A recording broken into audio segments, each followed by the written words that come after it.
Here we got the Pulse RDL.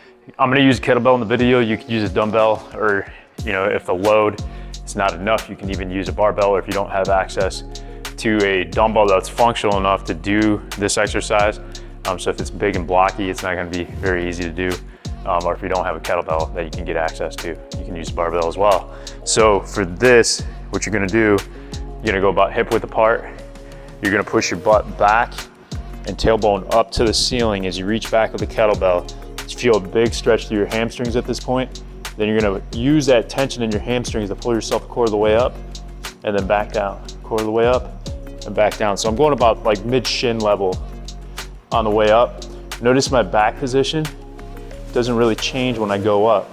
So a lot of times what people will do is they'll start arching like this rather than using that tension in the hamstrings to pull themselves up to that quarter position, and they'll start arching their back instead. And then they start feeling a lot of tension and discomfort in their low back.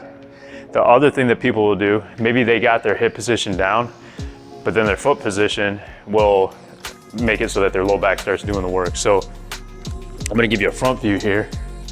And what they'll do when that low back starts working a little bit too much, they'll be on the outside of their feet. You can see my knees go out.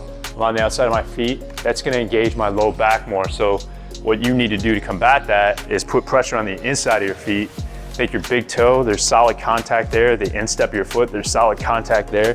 And you're gonna maintain that as you go up.